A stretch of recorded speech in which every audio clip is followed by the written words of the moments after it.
Really some partners out there, because you can't do it alone from Tallahassee is the message that you're giving. That's right. How did you reach out to those communities and to those local partnerships?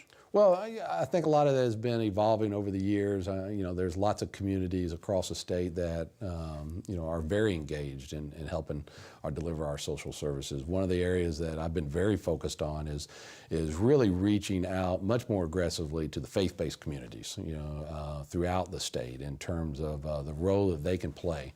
And over the years, we've made it very difficult for a lot of those organizations to work with state government. We created our own set of barriers and bureaucracies that complicated that process. So we've been trying to simplify some of those activities so that we can get more and more people engaged in helping our children and helping those in need.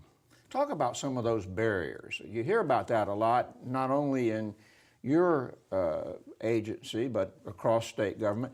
Give us some examples of some barriers that just didn't make any sense to you in trying to establish those community partnerships. Well, one of the most obvious ones is in foster care, and with our children that are in foster care, over the years we just created a lot of rules about what a child can and cannot do at being in foster care. And because of some of those rules, others can't get engaged and to help kids. So for instance, if a child wants to go spend the night at someone's house, that person's house they're going to needs to have a background check done. Every single time. Every single time. And if somebody else wants to help a kid, that person has to go be screened separately.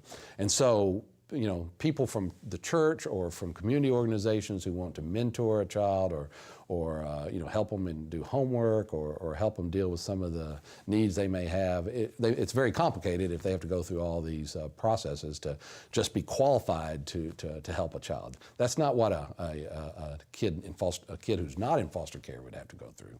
And it just, in essence, makes a lot of organizations recognize, hey, this is too hard. And so we've been trying to simplify a lot of those kind of rules so that more and more people can get engaged in helping our kids be successful. So what did you do to correct that particular problem?